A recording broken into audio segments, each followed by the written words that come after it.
Maria barely slept that night. Her body ached from scrubbing floors all day, but her mind refused to quiet. She lay in her small rented room, staring at the cracked ceiling, whispering silent prayers into the darkness. At dawn, she dressed quickly, tucked the wrinkled hospital bill into her bag, and caught the early bus.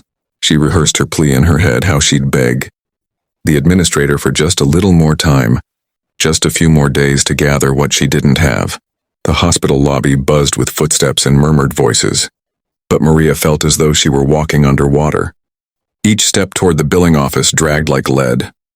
When her name was finally called, she braced herself for humiliation. The clerk, a middle-aged woman with tired eyes, pulled up her file. Maria clutched the strap of her bag, her heart pounding. But then the clerk frowned, staring at the screen. "There must be some mistake," she murmured. Maria's chest went cold. What mistake?" The woman looked up. "Your balance. It's gone.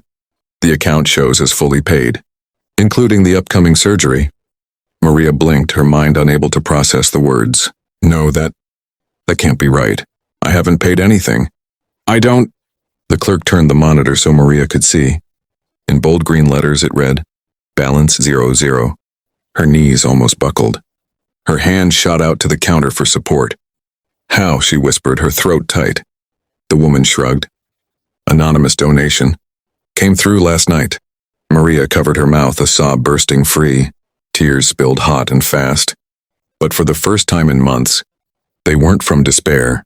They were from relief so overwhelming it felt like her chest might burst. Her son's surgery was no longer a dream, it was real. He had a chance. And though she didn't know who had done this miracle, deep down a face flickered in her mind, a kind-eyed janitor who had asked softly, "Are you okay?" Days later, Maria returned to work at the hotel. She moved through her shift in a daze of gratitude, whispering thank yous in her heart with every mop stroke, every polished surface. But she also felt restless. Her heart wanted to find the one who had somehow seen her pain and lifted her burden. That evening, as she pushed her cart down the hall, she noticed him. Daniel, the quiet janitor who had found her crying. He was standing by a window, his mop propped beside him, the city lights glowing behind him like a halo. Maria swallowed hard, her feet carrying her toward him before she even realized. I don't know if you'll understand," she began, her voice trembling, "but something happened. Someone paid my son's hospital bill. All of it. His surgery is scheduled now. He's going to be okay." Her hand pressed to her chest as tears welled again. I needed to say thank you, because that night you were the only one who cared enough to ask. And somehow, I feel like it was you." Daniel's throat tightened. For weeks he had kept his disguise, Lee. The hum of the industrial washers echoed faintly through the back corridors of the hotel.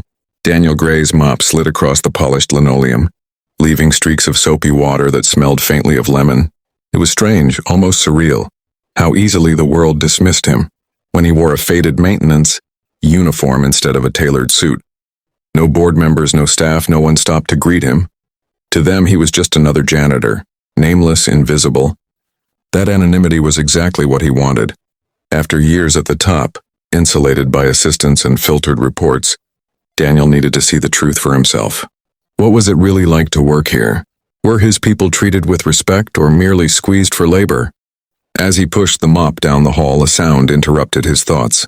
At first it was so faint he almost dismissed it as pipes or the whine of an old vent, but then he heard it again, a soft, stifled sob.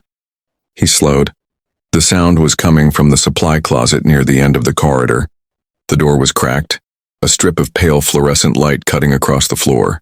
Daniel's brow furrowed. He hesitated, torn between leaving and intruding, but the sound of another, muffled cry pulled him closer. He nudged the door open slightly. Inside, hunched on an overturned bucket, was a woman in a maid's uniform. Her dark hair had slipped loose from its bun, falling across her face as she clutched a wrinkled piece of paper in trembling hands. Her shoulders shook with each sob, her knuckles white where she gripped the paper too tightly. Daniel took a step closer, his chest tightening. He could make out words on the paper, hospital logo, numbers, the bold print of past due. Then he heard her whisper, broken and low, not meant for anyone else. "Please, God, not my boy. Don't take him from me." Daniel froze. For a man who had built his empire on control, on keeping emotions separate from decisions, he suddenly felt helpless. He wasn't looking at an employee right now. He was looking at a mother unraveling in secret. Daniel rapped lightly on the doorframe, careful not to startle her too harshly. The woman gasped, snapping her head up. Her tear-streaked cheeks flushed in panic. She shoved the paper into her apron pocket as though hiding contraband, and scrambled to her feet. I'm sorry, she stammered, her voice raw from crying. I'll get back to work, please. Please don't report me. I can't lose this job. Her words hit him like a punch. Reporter? For what, crying? His throat tightened with anger at the thought that this was the kind of fear she lived with daily. You won't lose your job, Daniel said softly, holding his hands out in reassurance. It's all right. You don't need to apologize to me. But she looked unconvinced, her eyes darting to the mop in his hands, to his uniform. To her, he was just another worker, maybe even someone who could get her in trouble. I just had a moment, she whispered, trying to gather herself. It won't